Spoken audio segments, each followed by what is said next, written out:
চুপ করে বসুন, না হলে এজলাস থেকে বের করে দেব, ধমক দেন মাননীয় বিচারক। চার্জ গঠনের সময় মানিক ভট্টাচার্যকে ধমক মাননীয় বিচারকের। কোন কোন ধারায় চার্জ হাসপাতালে বসেই জানলেন কালীঘাটের কাকু। দোষী না নির্দোষ কালীঘাটের কাকুর কাছে জানতে চাইলেন বিচারক।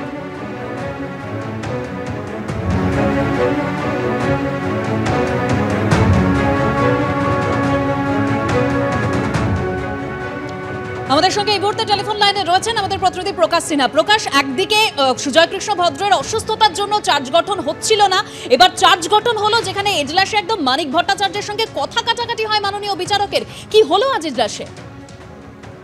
দেখো দেবস্মিতা, যে চার্জ গঠন প্রায় 1 মাস ধরে জটিলতা ছিল এবং কালীঘাটের কাকু যেহেতু অসুস্থ ছিলেন, বিভিন্ন সময় তাকে বিভিন্ন হাসপাতালে ভর্তি করতে হয়, তাই জন্য কিন্তু চার্জ গঠন করা সম্ভব হচ্ছিল না।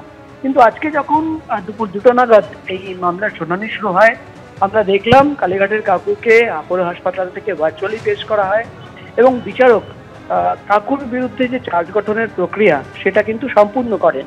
তিনি সুজয় কৃষ্ণ ভদ্রের সঙ্গে ভার্চুয়ালি কথা বলেন এবং তাকে জানানো হয় যে তার বিরুদ্ধে একাধিক অভিযোগ রয়েছে এবং তার বিরুদ্ধে চার্জ গঠন করা হয় এবং এই মামলার শুনানি শুরু হয়। আমরা দেখলাম যে একের পর এক, প্রথমে পার্থ চট্টোপাধ্যায়, তারপর মানিক ভট্টাচার্য, শান্তনু বন্দ্যোপাধ্যায়, সন্টু গাঙ্গুলি, অয়নশীল, এই 5 জনের বিরুদ্ধেও কিন্তু চার্জ গঠন করা হয়।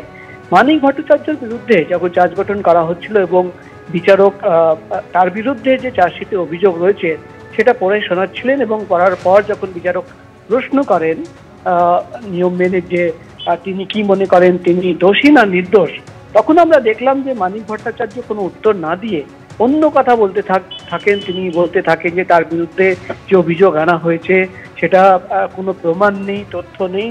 তখন বিচারক বলেন যে এই সমস্ত কথা তার আগে শোনা হয়েছে, তিনি শুধু বলবেন যে তিনি নির্দোষ না দোষী। আমরা দেখলাম প্রায় 5 থেকে 7 মিনিট ধরে কথা কাটাকাটি হয় এবং এই প্রশ্নের উত্তর কিন্তু তিনি দেন না। বিচারক বারবার কম করে 8-10 বার এই প্রশ্ন করতে থাকেন এবং শেষের দিকে দেখা যায় যে মানিক ভট্টাচার্য তিনি গলা উঁচু করে কিন্তু কথা বলতে শুরু করেন এবং পুরোটাই কিন্তু তিনি অভিযোগ আনতে শুরু করেন যে কোনোভাবে আইনি প্রক্রিয়া না মেনে বা ডিসচার্জ পিটিশন অর্ডার না করেই কিন্তু এই চার্জ গঠনের প্রক্রিয়া করা হচ্ছে। আমরা দেখলাম এই কথা শোনার পর বিচারক কিন্তু মানিক ভট্টাচার্যকে ধমক দেন এবং একেবারেই প্রকাশ, অর্থাৎ চার্জ গঠনের সময় মানিক ভট্টাচার্যকে ধমক দেন মাননীয় বিচারক। ধন্যবাদ প্রকাশ। দেখুন, এটা সম্পূর্ণ বিচারাধীন বিষয়। এই চার্জশিট, চার্জ ফ্রেম, এই গোটা প্রক্রিয়াটা কোর্টের বিষয়।